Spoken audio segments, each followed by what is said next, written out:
여러분 안녕하십니까? 지난해 5월 호남선 공사 소음으로 극심한 고통을 호소하는 주민들의 사연, 저희 TJB가 보도해드린 바 있는데요.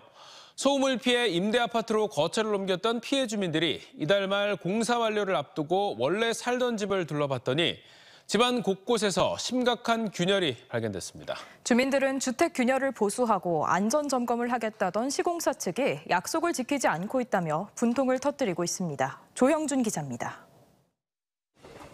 깊은 새벽 굴착기가 굉음을 내며 쇠말뚝을 때려박습니다. 방음벽 하나 없이 3년간 이어진 헬리콥터 수준의 굉음에 지자체도 2차례나 과태료를 부과했지만 밤낮 없는 공사는 계속됐고 주민들은 큰 고통을 호소했습니다. 이 같은 TJB 보도 이후 시공사 측은 지난해 9월부터 피해 주민이 공사 기간 머물 수 있는 임대 아파트를 제공하기로 했습니다. 그런데 이달 말 공사 완료를 앞두고 또다시 문제가 생겼습니다. 1년 넘게 집을 비운 사이 창문이 닫히지 않을 정도로 집 안팎에 심각한 균열이 생긴 겁니다. 균열이 생긴 집 내부입니다. 문틀이 완전히 틀어지면서 화장실 문도 잘 열리지 않고 안에 들어와 보면 벽과 천장이 완전히 갈라져 있습니다. 시공사 측의 균열 측정 결과 주택 우측면과 1층 내부 등 3곳에서 균열 위험 등급을 받은 상황. 피해 주민 이창호 씨는 공사로 인한 피해인 만큼 시공사 측의 보수가 이루어져야 한다고 주장합니다. 12월 28일로 준공일자가 잡혔는데 이때 전까지 집을 고쳐가지고 들어갈 수 있게끔 해준다는 거였거든요. 원상복귀. 근데 그것도 이루어지지 않고. 시공사 측은 전문 업체를 통해 주택 보수를 위한 견적서를 뽑았으나 이 씨와의 접점을 찾지 못했다고 설명했습니다. 또 균열이 공사로 인한 것인지 인과관계 등을 조사해 빠른 시일 내에 안전 점검과 보수에 나서겠다고 덧붙였습니다. TJB 조형준입니다. 아산에서 도내 첫 고병원성 조류 인플루엔자가 발생해 충청남도가 긴급 방역에 들어갔습니다. 도는 H5형 고병원성 조류 인플루엔자가 확진된 아산시 선장면의 한 산란계 농가 반경 10km를 방역대로 설정하고 가금 농가 37곳에 대한 추가 확산 여부를 정밀 검사하고 있습니다. 이어 도로 인근에 소독 차량 4대를 투입해 하루 2차례씩 소독 작업을 벌이고 있습니다.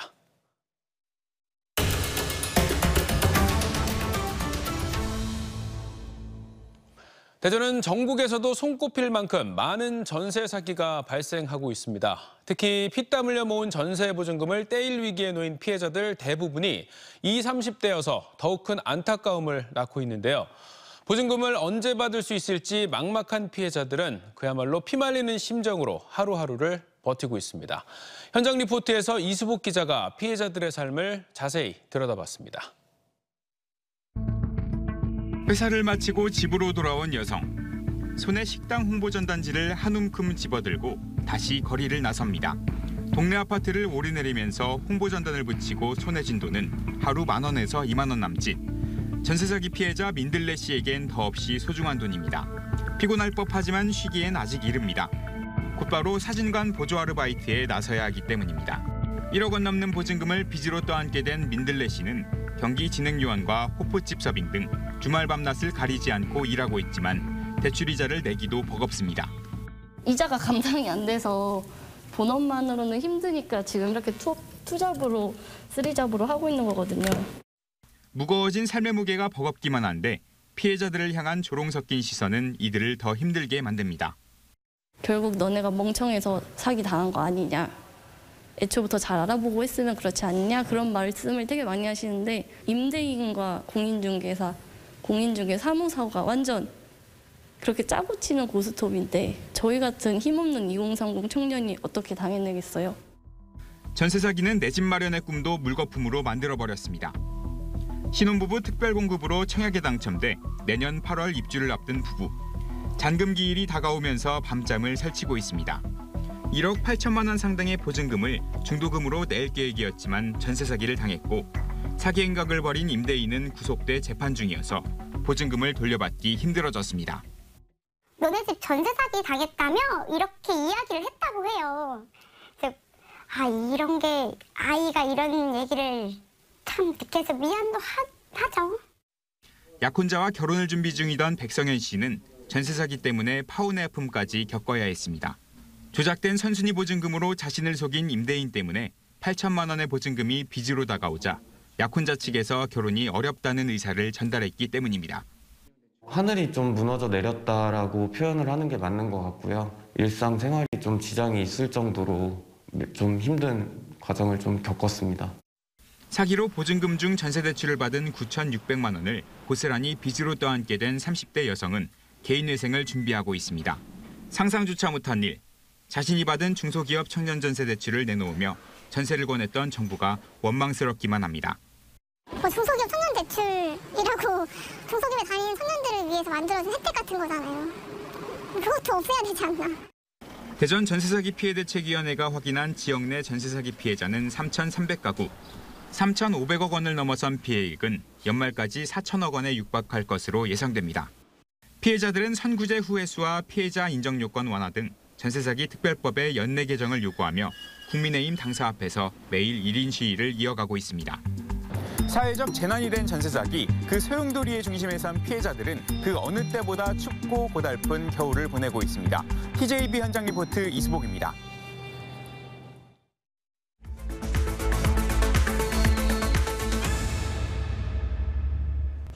오늘 새벽 1시 반쯤 대전 서구 괴정동의 한 15층 아파트 꼭대기층에서 불이 났습니다.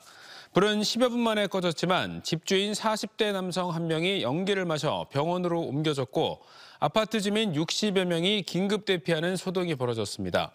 소방당국은 베란다에 있던 김치 냉장고에서 불이 시작된 것으로 보고 정확한 화재 원인을 조사하고 있습니다.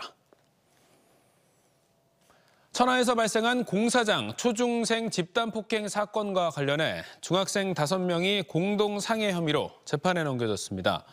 대전지검 천안지청은 지난 10월 천안시 동남구의 한 공사장에서 중학교 1학년 학생과 초등학교 5학년 학생 2명을 집단으로 폭행해 각각 전치 11주와 2주의 상처를 입힌 혐의로 촉법 소년에 해당되지 않는 14살 A양 등 3명을 구속 기소하고 또 다른 2명을 불구속 기소했습니다. 검찰 관계자는 일부 가담자들이 피해 모습을 영상으로 찍어 SNS에 게시해 2차 피해가 발생했다며 구속 기소한 배경을 설명했습니다. 수도권을 빼고 전국에서 도시개발이 가장 활발한 지역, 바로 충남 아산입니다. 하지만 급증하는 개발 수요에 비해 사업 관련 행정 처리가 더디다는 지적이 많은데요. 아산시가 인구 50만 이상 도시에만 주어지는 도시개발 사무특례를 인정해달라며 요구하고 나서 결과가 주목됩니다. 장석영 기자입니다. 지난 2021년 아산시 도시개발 사업 시행 면적은 760만 제곱미터. 경기도 용인시에 이어 전국 시군구 가운데 2번째로 넓습니다. 올 상반기만 해도 충남 북부권 3지구와 모종 2지구 등 아산에서만 14곳에서 도시개발 사업이 진행 중이지만 문제는 더딘 사업 속도입니다.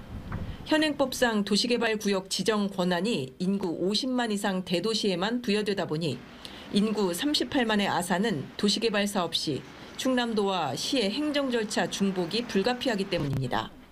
이렇다 보니 인구 50만이 넘는 천안은 성성지구 지정 완료에 3개월도 안 걸린 반면 아산 모종 1지구는 30개월이 넘게 걸렸습니다.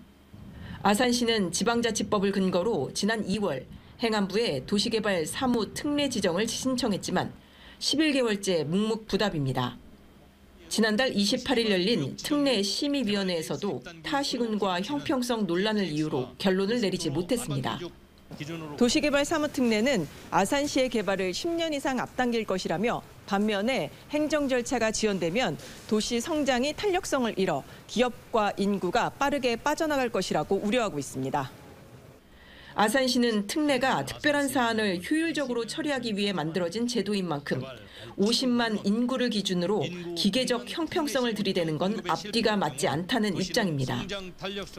아산시가 다른 도시와 다른 특별한 도시 개발 수요를 갖고 있기 때문에 다르게 취급돼야 되고 이에 따라서 당연히 도시개발 사무 특례를 부여받는 게 형평성에 맞다고 생각합니다.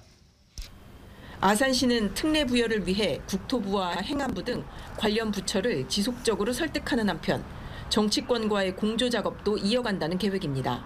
TJB 장석영입니다.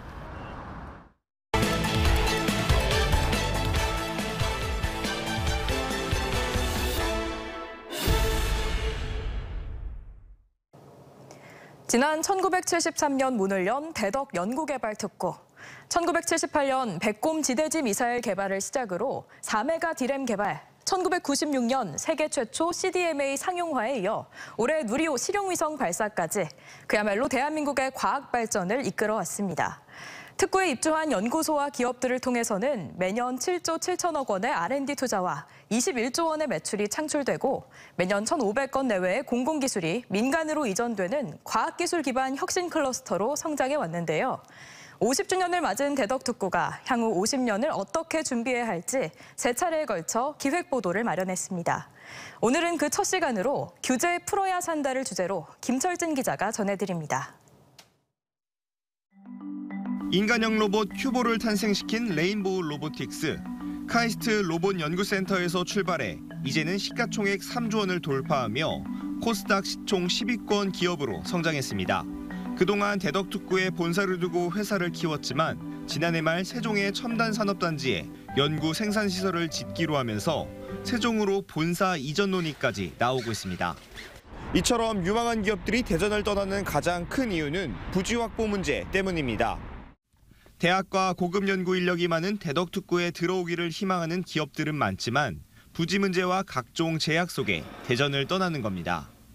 소프트웨어 기업이나 AI 기업들 같은 경우는 대학가와 인접하기를 매우 희망합니다. 하지만 이런 지역에서 굉장히 부지를 얻기 어려울 뿐만 아니라 마땅히 이제 새로운 사옥을 짓거나 생산시설을 지으려고 할 때 기존에 이제 이미 다 차 있으니까 어떤 데가 나가지 않으면 없죠.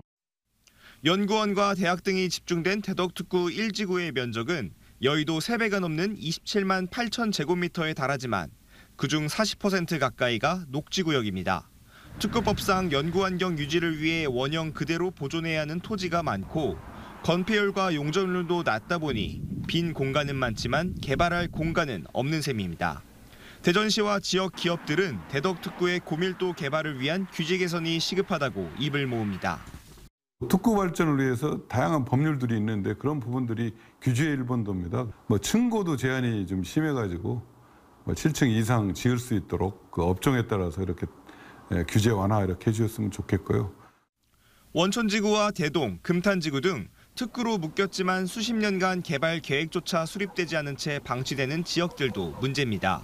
해당 지역 주민들은 특구 지정을 해제해 특구 종사자를 위한 주거시설 등 다양한 개발을 할 수 있도록 해달라고 호소하고 있습니다. 원천지구는 1973년 대덕 연구단지로 편입된 후에 지금까지 개발 제한으로 인해 주거 및 기반시설이 미비하고 옛 모습 그대로 낙후되어 있습니다. 출범 50주년을 맞은 대덕연구개발특구. 이곳에서 탄생한 수많은 기술과 아이디어를 새로운 가치로 바꾸기 위해 낡은 규제를 합리적으로 바꿔야 한다는 목소리가 높습니다. TJB 김철진입니다.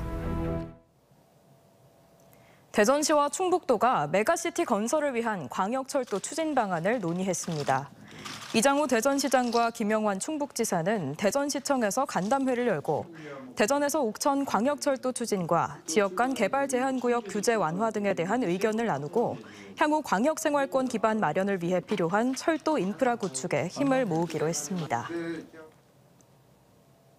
교육부의 교육발전특구 공모사업 설명회가 이주호 교육부 장관과 대전시, 지역 대학 관계자들이 참석한 가운데 대전교육청에서 열렸습니다.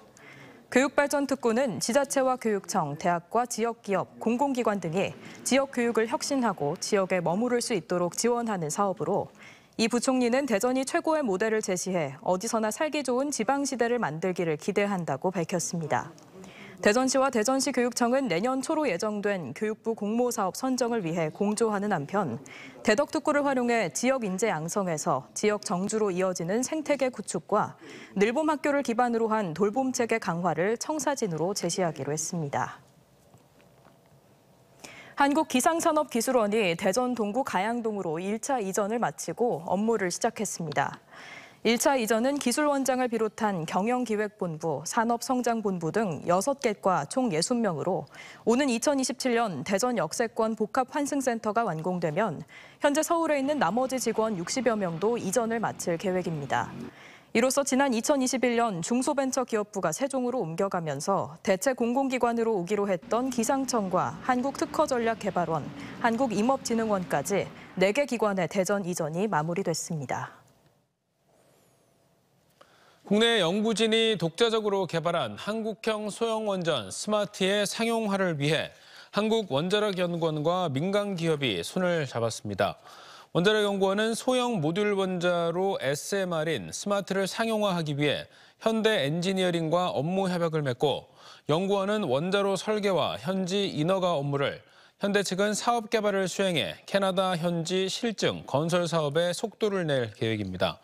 소형 일체형 원자로인 스마트는 발전 용량이 기존 대형 원전의 10분의 1 규모로 SMR 가운데 가장 빨리 실증 배치가 가능할 것으로 평가받고 있습니다.